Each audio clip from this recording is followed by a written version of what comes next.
Hi friends, ನಮಸ್ಕಾರ ಎಲ್ರಿಗೂ. Welcome back to our YouTube channel. NSP YouTube ಚಾನಲ್ಗೆ ನಿಮ್ಮೆಲ್ರಿಗೂ ಮತ್ತೊಮ್ಮೆ ಸ್ವಾಗತ. ಫ್ರೆಂಡ್ಸ್, ನಾನಿವತ್ತು ನಿಮ್ಮ ಜೊತೆ ಶೇರ್ ಮಾಡ್ಕೊತಾ ಇರೋ ರೆಸಿಪಿ ಬಂದು ಜೀಬ್ ಹಾಲಿಂದ ಗಿಣ್ಣುನ ಯಾವ ರೀತಿ ಮಾಡೋದು ಅಂತ ಈ ವಿಡಿಯೋದಲ್ಲಿ ಶೇರ್ ಮಾಡ್ಕೊತಾ ಇದ್ದೀನಿ. ತುಂಬ ಟೇಸ್ಟಿಯಾಗಿರುತ್ತೆ, ಈಸಿ ಕೂಡ ಮಾಡೋದಕ್ಕೆ. ಅದಕ್ಕೆ ಮೇಯ್ನ್ ಬೇಕಾಗಿರೋದು ಗಿಣ್ಣು ಹಾಲು ಅಂತ ಹೇಳ್ತಾರಲ್ಲ ಅದು. ಇದು ಬಂದು ಹಾಸನಿಂದ ನನಗೆ ಬಸ್ಸಲ್ಲಿ ನನ್ನ ಮೈದಾ ಪಾರ್ಸಲ್ ಹಾಕಿದ್ರು. ಅದರಿಂದ ಇವತ್ತು ಮಾಡಿ ತೋರಿಸ್ತಾ ಇದ್ದೀನಿ. ತುಂಬ ಥ್ಯಾಂಕ್ಸ್ ಗುರು, ಗಿಣ್ಣು ಹಾಲು ಕೊಟ್ಟು ಕಳಿಸಿರೋದಕ್ಕೆ. ಇದನ್ನು ಯಾವ ರೀತಿ ಮಾಡೋದು ಅಂತ ಈ ವಿಡಿಯೋದಲ್ಲಿ ಶೇರ್ ಮಾಡ್ಕೊತಾ ಇದ್ದೀನಿ. ಮೊದಲು ಒಂದು ಪಾತ್ರೆಗೆ ಒಂದು ಅರ್ಧ ಲೀಟ್ರಷ್ಟು ಹಾಲನ್ನ ಸೇರಿಸ್ತಾ ಇದ್ದೀನಿ.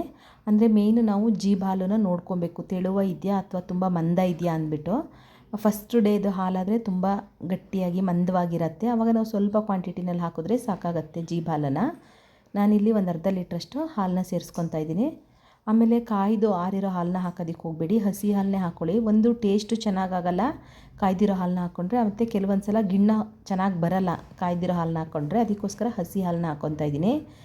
ಈ ಹಾಲು ಬಂದು ಮೇ ಬಿ 2ನೇ ದಿನದ ಹಾಲಾಗಿತ್ತು ಅನಿಸುತ್ತೆ, ಸ್ವಲ್ಪ ನೀರಾಗೇ ಇತ್ತು. ಹಾಗಾಗಿ ನಾನು ಇದಕ್ಕೆ 1 ಕಪ್ಪಷ್ಟು ಹಾಲನ್ನ ಸೇರಿಸ್ಕೊತಾ ಇದ್ದೀನಿ. ನೀವೇನಾದರೂ ಮಂದ ಹಾಲಿತ್ತು, ಫಸ್ಟ್ ದಿನದ ಹಾಲಾಗಿತ್ತು ಅಂದರೆ ಒಂದು ಅರ್ಧದಿಂದ 3/4 ಕಪ್ ಹಾಕ್ಕೊಂಡ್ರೆ ಸಾಕಾಗತ್ತೆ. ನಾನಿವಾಗ ಇದನ್ನು ಇದ್ರ ಜೊತೆಗೆ ಸೇರಿಸ್ಕೊಂಡು ನೀಟಾಗಿ ಮಿಕ್ಸ್ ಮಾಡ್ಕೊಬೇಕಿದ್ನ. ಕೆಲವರು ರೀತಿ ಮಾಡ್ತಾರೆ ಗಿಣ್ಣುನ, ಕೆಲವರು ಅಕ್ಕಿ ಹಾಕಿ ಮಾಡ್ತಾರೆ, ಕೆಲವರು ಅವಲಕ್ಕಿ ಎಲ್ಲ ಹಾಕಿ ಮಾಡ್ತಾರೆ. ನಮಗೆ ಇದೇ ಇಷ್ಟ, ನಮ್ಮ ಸೈಡ್ ಇದೇ ರೀತಿ ಮಾಡೋದು. ನೀವು ಒಂದ್ಸಲ ಟ್ರೈ ಮಾಡಿ ನೋಡಿ ಹೇಗೆ ಬಂದಿತ್ತು ಅಂತ ಕಮೆಂಟ್ ಬಾಕ್ಸಲ್ಲಿ ಕಮೆಂಟ್ ಮಾಡೋದನ್ನು ಬರಿಬಿಡಿ. ಮೇ ಬಿ ಎಲ್ಲರೂ ಇಷ್ಟಪಡ್ತಾರೆ, ಮಕ್ಕಳಂತೂ ತುಂಬ ಇಷ್ಟಪಟ್ಟು ತಿಂತಾರೆ ಈ ರೀತಿ ಮಾಡಿದ್ರೆ. ನೀಟಾಗಿ ಇದನ್ನು ಮಿಕ್ಸ್ ಮಾಡ್ಕೊತಾ ಇದ್ದೀನಿ. ಇವಾಗ ಸಿಹಿಗೆ ನಾನಿಲ್ಲಿ ಬೆಲ್ಲನ ಸೇರಿಸ್ತಾ ಇದ್ದೀನಿ. ನಾನಿಲ್ಲಿ 1/4 ಕಪ್ಪಷ್ಟು ಬೆಲ್ಲನ ಸೇರಿಸ್ತಾ ಇದ್ದೀನಿ.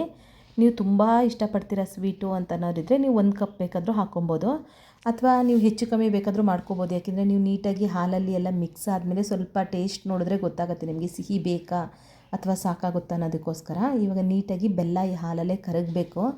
ನಿಮಗೇನಾದರೂ ಕಪ್ಪು ಬೆಲ್ಲ ಸಿಗುತ್ತೆ ಅನ್ನೋದಿದ್ರೆ ನೀವು ದಯವಿಟ್ಟು ಕಪ್ಪು ಬೆಲ್ಲನ ಯೂಸ್ ಮಾಡಿ, ತುಂಬ ಚೆನ್ನಾಗಾಗತ್ತೆ ಟೇಸ್ಟು. ನನಗೆ ಕಪ್ಪು ಬೆಲ್ಲ ಇರಲಿಲ್ಲ, ಹಾಗಾಗಿ ನಾನು ಬಿಳಿ ಬೆಲ್ಲನೇ, ಅಂಗಡಿನಲ್ಲಿ ಸಿಗುತ್ತಲ್ಲ ಬಿಳಿ ಬೆಲ್ಲ, ಅದನ್ನೇ ಹಾಕ್ತಾಯಿದ್ದೀನಿ. ಆಮೇಲೆ ಸಕ್ಕರೆ ಬೇಕಾದರೂ ಹಾಕ್ಬೋದು, ಆದರೆ ಅಷ್ಟು ಟೇಸ್ಟ್ ಸಿಗಲ್ಲ ಸಕ್ಕರೆಯಲ್ಲಿ. ಇವಾಗ ಇದನ್ನು ನೀಟಾಗಿ ಸೋದಿಸ್ಕೊತಾ ಇದ್ದೀನಿ. ನೋಡಿ, ಕಲ್ಲು ಮತ್ತು ಧೂಳಿನ ಕಣ ಎಲ್ಲ ಇರುತ್ತಲ್ಲ ಅದಕ್ಕೋಸ್ಕರ. ಸಕ್ಕರೆ ಹಾಕಿದ್ರೆ ನಮ್ಮೂರು ಸೈಡ್ ಹೇಳ್ತಾರೆ ಒಂಥರ ಸೀಪ್ಲು ಥರ ಆಗುತ್ತೆ ಅಂತಾರೆ, ಟೇಸ್ಟ್ ಕಮ್ಮಿ. ಸ್ವೀಟ್ ಇರುತ್ತೆ ಆದರೆ ಟೇಸ್ಟ್ ಇರಲ್ಲ, ಆ ರೀತಿ ಆಗಿಬಿಡುತ್ತೆ. ಅದಕ್ಕೋಸ್ಕರ ಇದಕ್ಕೆ ಮೇಯ್ನ್ ಏಲಕ್ಕಿ ಚೆನ್ನಾಗಿ ಹಾಕಿದ್ರೆ ತುಂಬ ಚೆನ್ನಾಗಿರುತ್ತೆ ರುಚಿ. ನಾನಿಲ್ಲೊಂದು 2-3 ಏಲಕ್ಕಿನ ಚಿಕ್ಕದಾಗಿ ಕುಟ್ಟಿ ಇದರಲ್ಲಿ ಹಾಕ್ಕೊತಾ ಇದ್ದೀನಿ. ನೀಟಾಗಿ ಇದನ್ನೆಲ್ಲ ಮಿಕ್ಸ್ ಮಾಡ್ಕೊಳ್ಳಿ. ಇವಾಗ ಇದನ್ನು ಹಬೆನಲ್ಲಿ ಬೇಯಿಸಬೇಕು. ನೀವು ನಮ್ಮ ಸೈಡ್ ಕಳಸ್ಗೆ ಪಾತ್ರೆ ಅಂತಿರುತ್ತೆ, ಕಡ್ಬಿನ ಕಳಸ್ಗೆ ಅಂತ, ಅದರಲ್ಲಿ ಬೇಕಾದರೂ ಮಾಡ್ಬೋದು, ಅಥವಾ ಇಡ್ಲಿ ಕುಕ್ಕರಲ್ಲಿ ಬೇಕಾದರೂ ಮಾಡ್ಬೋದು, ಅಥವಾ ಯಾವುದಾದ್ರೂ ಒಂದು ಪಾತ್ರೆ ಒಳಗೆ ನೀರು ಹಾಕಿಬಿಟ್ಟು ಅದರಲ್ಲಿ ಬೇಕಾದರೂ ಮಾಡ್ಬೋದು. ನಾನಿಲ್ಲಿ ಇವತ್ತು ಇಡ್ಲಿ ಕುಕ್ಕರಲ್ಲಿ ಮಾಡಿ ತೋರಿಸ್ತಾ ಇದ್ದೀನಿ. ಇವಾಗ ಇದಕ್ಕೆ ಒಂದು ಸ್ವಲ್ಪ ನೀರು ಹಾಕಿ ಕೆಳಗಡೆ ಒಂದು ಸ್ಟ್ಯಾಂಡ್ ಇಟ್ಬಿಟ್ಟು ಅದ್ರ ಮೇಲೆ ನಾನು ಹಾಲನ್ನ ಇಡ್ತಾ ಇದ್ದೀನಿ.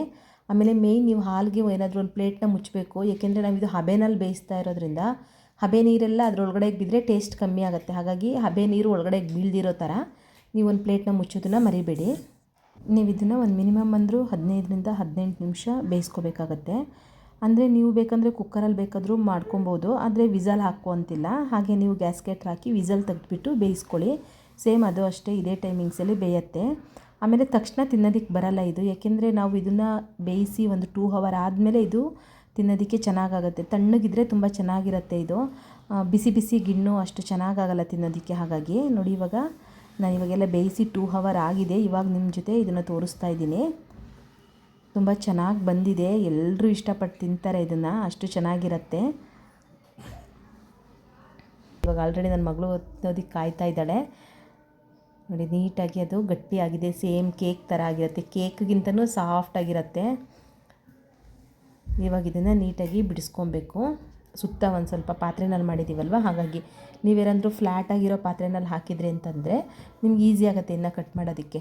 ಈಸಿ ಮೀನ್ಸ್ ತೆಗಿಯೋದಕ್ಕೆ ಈಸಿ ಆಗುತ್ತೆ ಅಷ್ಟೇ, ಕಟ್ ಮಾಡೋದಕ್ಕೆ ಏನು ಈಸಿ ಅಂತಲ್ಲ, ತುಂಬ ಸಾಫ್ಟಾಗಿರುತ್ತೆ. ನೋಡಿ, ನಾನಿವಾಗ ಈ ರೀತಿ ತೆಗಿತಾ ಇದ್ದೀನಿ. ನಾನು ಈ ರೆಸಿಪಿನ ಶೇರ್ ಮಾಡ್ತಾ ಇರುವಾಗ ನನಗೆ ನಮ್ಮೂರು, ನಮ್ಮ ಬಾಲ್ಯ ನೆನಪಿಗೆ ಬರ್ತಾಯಿತ್ತು. ಏಕೆಂದರೆ ಯಾರ ಮನೆಯಲ್ಲೇ ಹಸು ಕರು ಹಾಕಿರಲಿ, ನಮ್ಮ ಅಕ್ಕಪಕ್ಕದವ್ರ ಮನೆಗೆ ಮತ್ತು ನಮ್ಮ ಅಣ್ಣ ತಮ್ಮದಿರು ಇರ್ತಾರಲ್ವ ಅವ್ರ ಮನೆಗೆಲ್ಲ ಹಂಚ್ತೀವಿ ಹಾಲನ್ನ. ಮೊದಲು ಜೀಬ್ ಹಾಲಿಂದ ಗಿಣ್ಣು ಮಾಡಿದ್ಮೇಲೆ ಅದನ್ನು ಮೊದಲು ಗ್ರಾಮ ದೇವತೆಗೆ ನಾವು ನೈವೇದ್ಯಕ್ಕೆ ಇಡ್ತೀವಿ. ಅಂದರೆ ಮನೇನ, ಮಕ್ಕಳನ್ನ, ಮನುಷ್ಯರನ್ನ, ದನ ಕರುಗಳನ್ನೆಲ್ಲ ಕಾಪಾಡೋಂಥದ್ದು ಗ್ರಾಮ ದೇವತೆಯಿಂದ ನಂಬಿಕೆ ಇದೆಯಲ್ವ. ಹಾಗಾಗಿ ಫಸ್ಟು ಗ್ರಾಮ ದೇವತೆಗೆ ಅದನ್ನು ಇಟ್ಟ ಮೇಲೆ ನೆಕ್ಸ್ಟು ಅಣ್ಣ ತಮ್ಮಂದಿರಿಗೆ ಮನೆಗೆ ಪಕ್ಕದ ಮನೆಗೆಲ್ಲ ಈ ಹಾಲನ್ನ ಹಂಚ್ತಾರೆ. ನಾವು ಚಿಕ್ಕವರಿದ್ದಾಗ ನಮ್ಮ ಮನೆಯಲ್ಲೂ ಗಿಣ್ಣು ಮಾಡಿದಾಗ ನಾವು ಪಕ್ಕದ ಮನೆಗೆ ಹೋಗಿ ಕೊಡೋದೇ ಒಂದು ಖುಷಿಯಾಗಿರ್ತಿತ್ತು. ಹಾಗಾಗಿ ನನಗೂ ನನ್ನ ಬಾಲ್ಯ ನೆನಪಾಗ್ತಾಯಿತ್ತು. ನಿಮಗೇನಾದರೂ ಈ ವಿಡಿಯೋ ಇಷ್ಟ ಆಗಿತ್ತಂದರೆ ದಯವಿಟ್ಟು ಒಂದು ಲೈಕ್ ಮಾಡೋದನ್ನು ಮರಿಬೇಡಿ.